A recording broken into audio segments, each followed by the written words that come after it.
గాజుల కిల్లాలో పాగా వేసిన ఆ వైసీపీ ఎమ్మెల్యే వ్యవహార తీరు వివాదాస్పదంగా తయారైంది. ఆయన ఫ్యామిలీ మొత్తం పొలిటికల్ పెత్తనం చేస్తుండడం, సొంత పార్టీ వారికే మింగుడు పడడం లేదట. తన కూతురికి మేయర్ పదవి కట్టబెట్టాలని భావించిన ఆయనకు రిజర్వేషన్లు అడ్డం పడ్డాయి. దాంతో ఆ పదవిలో తన వర్గానికే చెందిన నేతను కూర్చోబెట్టి వ్యవహారాలన్నీ ఆయన కూతురే నడిపిస్తున్నారు అంట. అది మింగుడు పడని కార్పొరేటర్లు ఈసారి ఆ ఎమ్మెల్యేను ఓడించడానికి ఫిక్స్ అయ్యి యాక్షన్ ప్లాన్ కూడా స్టార్ట్ చేశారంట. ఇంతకీ ఆ ఎమ్మెల్యే ఎవరు? ఆయన చేస్తున్న ఫ్యామిలీ పాలిటిక్స్ ఏంటి అంటారా? Let us watch.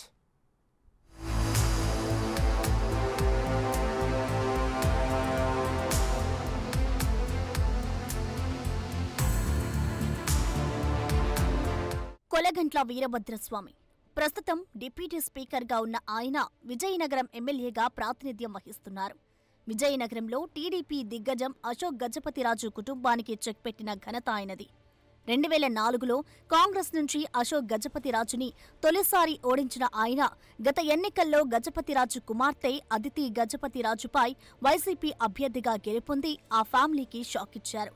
అలాంటి నేతపై ఇప్పుడు సొంత పార్టీలోనే అసమ్మతి పెరిగిపోతోంది.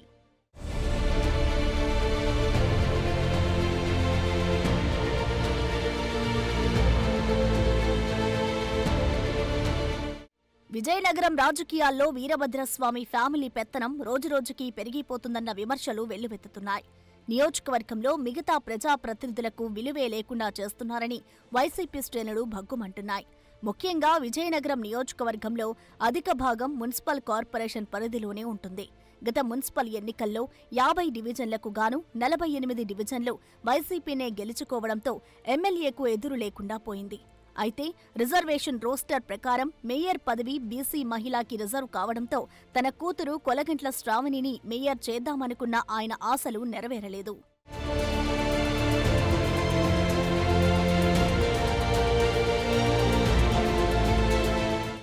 అయితేనేం కార్పొరేషన్ మొత్తం తన కనుసన్నాల్లోనే నడిచేలా చేయడంలో స్వామి సక్సెస్ అయ్యారనే చెప్పవచ్చు. తాను కూర్చోమంటే కూర్చొని, నుంచోమంటే నుంచునే వారిని మేయర్గా చేశారు. డిప్యూటీ మేయర్ పదవిలో తన కూతురిని కూర్చోబెట్టి చక్రం తిప్పుతున్నారట. అలా విజయనగరంలో వీరభద్రస్వామి ఏకఛత్రాధిపత్యం కొనసాగుతుందట. మున్సిపల్ కార్పొరేషన్లో ఏ పని కావాలన్నా ఎమ్మెల్యే కొలగంట్ల లేదా డిప్యూటీ మేయర్ ఆదేశాలు ఉండాల్సిందేనట. మిగిలిన కార్పొరేటర్లు చెప్తే నడవదని స్వయాన మున్సిపల్ అధికారులే చెబుతున్నారంటే పరిస్థితి అర్థం చేసుకోవచ్చు. కార్పొరేషన్లో మొత్తం వైసీపీ కార్పొరేటర్లు 48 మంది ఉన్నా వారందర్నీ డమ్మీలను చేసి స్వామి, ఆయన కూతురు శ్రావణిలు చెప్పిందే శాసనంగా మారిపోవడంతో ప్రజలతో పాటు కార్పొరేటర్లలో తీవ్ర అసంతృప్తి కనిపిస్తోంది. ఒకరిద్దరు కార్పొరేటర్లు మినహా మిగిలిన అందరూ ఆ కుటుంబ పెత్తనంపై రగిలిపోతున్నారంటున్నారు.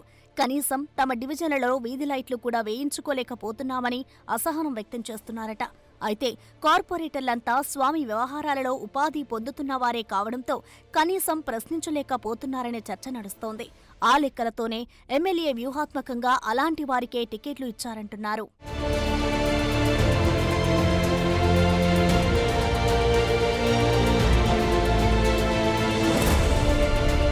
మొదట్లో అందరూ కిమ్మనకుండా ఉన్నా ఈ మధ్య కాలంలో డిప్యూటీ మేయర్ శ్రావణి, ఆమె భర్త ఈశ్వర్ కౌశిక్ పెత్తనం పెరిగిపోతుండటంతో పలు కార్పొరేటర్లు తెగ ఫీలైపోతున్నారు. కనీసం కాలువల్లో పూడికతీత కూడా తీయించుకోలేని దుస్థితిలో ఉన్నామని డివిజన్లలో ప్రజలు చులకనగా చూస్తున్నారంటూ తమ సన్నిహితుల వద్ద ఆవేదన వ్యక్తం చేస్తున్నారట. ఆ క్రమంలో అనవసరంగా కార్పొరేటర్లుగా పోటీ చేసి పరువు పోగొట్టుకుంటున్నామని బాధపడుతున్నారట. మున్సిపల్ సమావేశాల్లో ఏదైనా సమస్య లేవనెత్తితే వారికి ఆ సాయంత్రమే ఎమ్మెల్యే కొలగంట్ల వీరభద్రస్వామి క్లాస్ తీసుకుంటున్నారన్న ప్రచారం ఉంది. సమస్యలు ఉంటే తన దృష్టికి తీసుకురావాలని, మీడియా ఉన్నప్పుడు ప్రశ్నిస్తే తనకు చెడ్డ పేరు వస్తుందని చివాట్లు పెడుతుంటారంట డిప్యూటీ స్పీకర్. ఈ పరిణామాలతో విసిగిపోయిన కార్పొరేటర్లు వచ్చే ఎన్నికల్లో ఎమ్మెల్యేగా స్వామిని ఓడిస్తే గాని కార్పొరేషన్లో తమకు గౌరవం దక్కదని, అధికారులు తమ మాట వినరని తమ సన్నిహితుల వద్ద అంటుండడం ప్రాధాన్యత సంతరించుకుంది. స్వామి సారు ఎమ్మెల్యే అయితే మన బతుకులు మారుతాయని అనుకున్నామని, కానీ మరింత హీనంగా తయారయ్యాయని చెవులు కొరుక్కుంటున్నారట. ప్రతిపక్ష టీడీపీలో పదవులు లేకపోయినా కనీసం గౌరవమైనా ఉంటుందని, కానీ తాము అధికారంలో ఉన్నా సంతృప్తి లేదని తమ వారి వద్ద వ్యాఖ్యానిస్తున్నారట.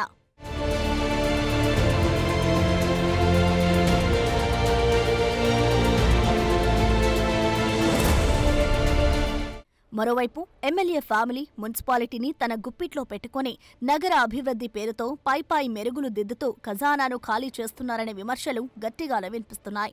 ముఖ్యంగా పండుగల సమయంలో హడావిడిగా పనులు చేయిస్తూ మున్సిపల్ సొమ్మును వృధా చేస్తున్నారనే విమర్శలు లేకపోలేదు. టెండర్లు కూడా నచ్చిన వారికే ఇచ్చుకుంటున్నారన్న ఆరోపణలు వెల్లువెత్తుతున్నాయి.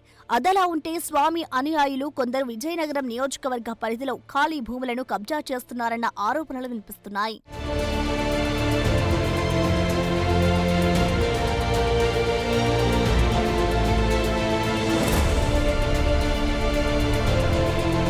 ఈ నేపథ్యంలో విజయనగరం ఎమ్మెల్యేగా రాష్ట్ర శాసనసభ ఉప సభాపతిగా ఉన్న కొలగంట్లకు వచ్చే ఎన్నికల్లో ఓటమి తప్పదన్న టాక్ వినిపిస్తోంది. అసంతృప్తితో ఉన్న కార్పొరేటర్లే స్వామిని ఇంటికి సాగనంపుతారనే చర్చ నడుస్తోంది. ఆ విషయాన్ని ఎమ్మెల్యే దగ్గర చనువు ఉన్నవారు ఆయనకు చెప్తుంటే ఆయన జీర్ణించుకోలేకపోతున్నారట. మరి చూడాలి ఈసారి వీరభద్రుడి భవితవ్యం ఎలా ఉండబోతోందో.